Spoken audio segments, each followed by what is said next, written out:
Bismillahirrahmanirrahim. Assalamu alaikum, dear students. I am Farheen and I welcome you all to today's lesson. Dear students, I hope by now you have finished the bridging with your teacher. Very good. So let's just quickly move forward towards today's lesson. In our today's lesson, you will be able to explore the theory of plate tectonics.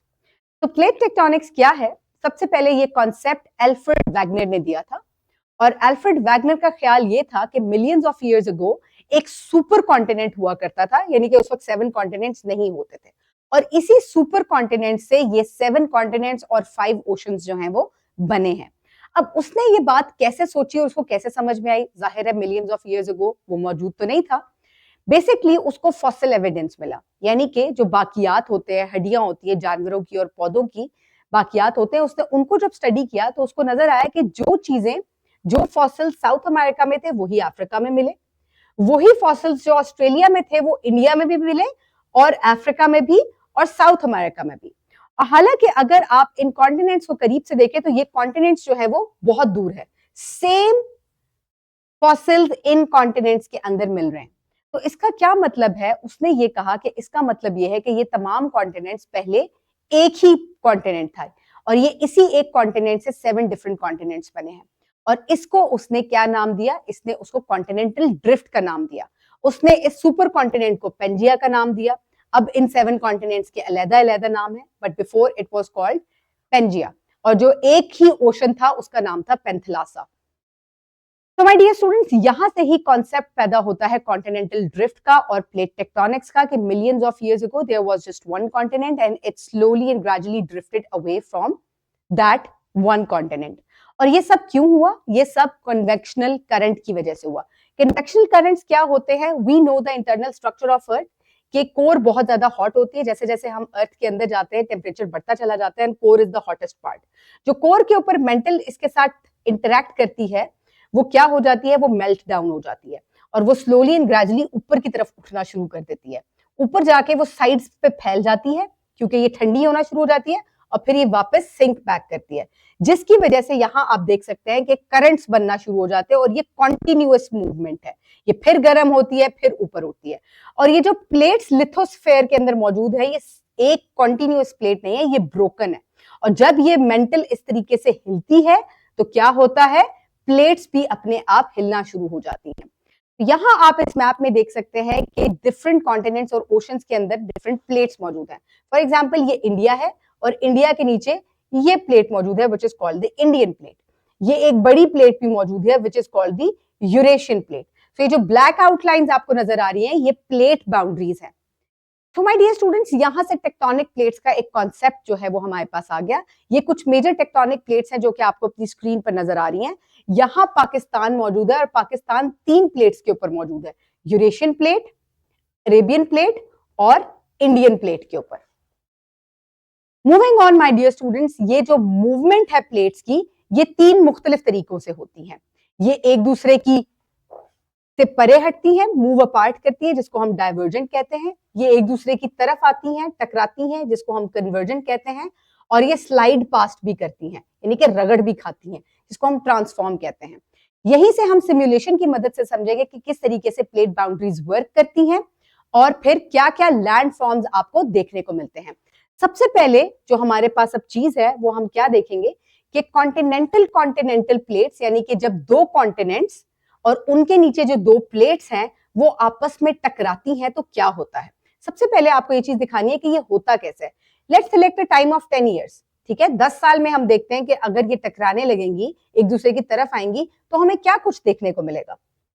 कुछ भी नहीं, यानी कि plates बहुत slow move करती हैं। अब हम रीसेट करते हैं टाइम और हम टाइम ले लेते हैं लेट्स सपोज 20 मिलियन ईयर्स, बल्कि पहले मैं आपको 100 ईयर्स दिखाती हूँ और रन करती हूँ। 100 ईयर्स में भी कोई खास नहीं हुआ, कुछ जलजले आए और आपको नजर आ रहा है कि प्लेट्स एक दूसरे की तरफ आने से कुछ उभार सा यहाँ पर बन रहा है। दोबारा रीसेट करते हैं टाइम और अब हम मैक्सिमम 20 मिलियन ईयर्स का टाइम ले लेते हैं।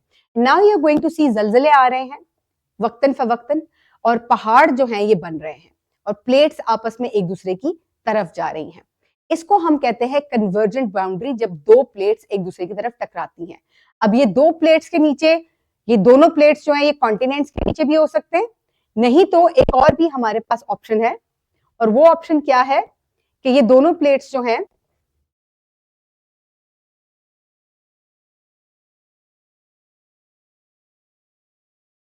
ओके ओशियानिक और कॉन्टिनेंटल प्लेट की अगर हम बात करेंगे, यानी कि एक हमारे पास ओशन की प्लेट है और दूसरी कॉन्टिनेंट के नीचे प्लेट है, और जब ये एक दूसरे के साथ टकराएंगी, क्योंकि दोनों की कॉम्पोजिशन डिफरेंट है, ये हम पिछले लेक्चर्स में पढ़ चुके हैं।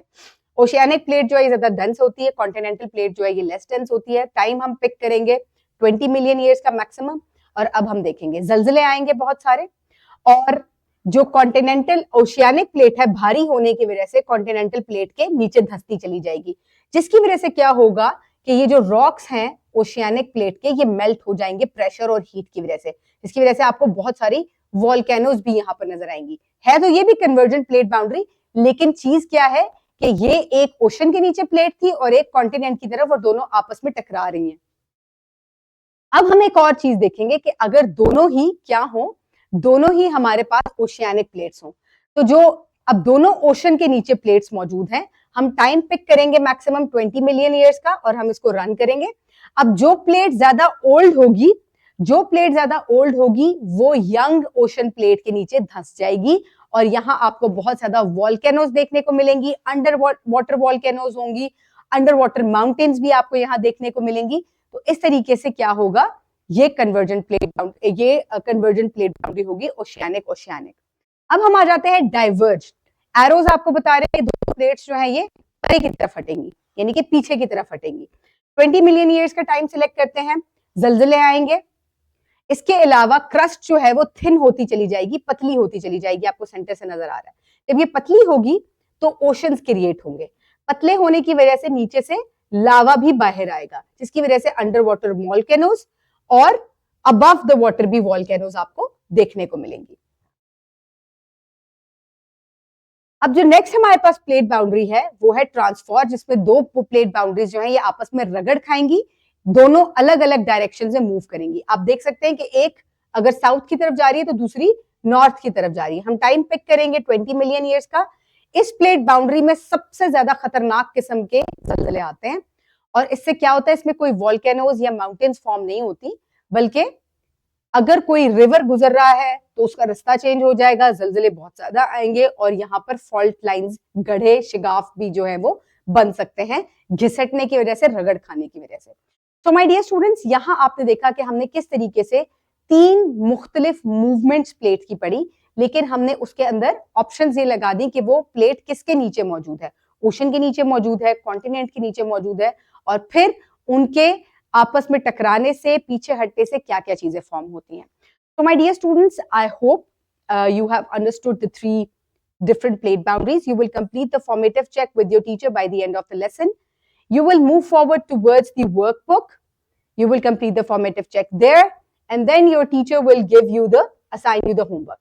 So my dear students, that's all for today. Have a great day. Thank you so much, and Allah Hafiz.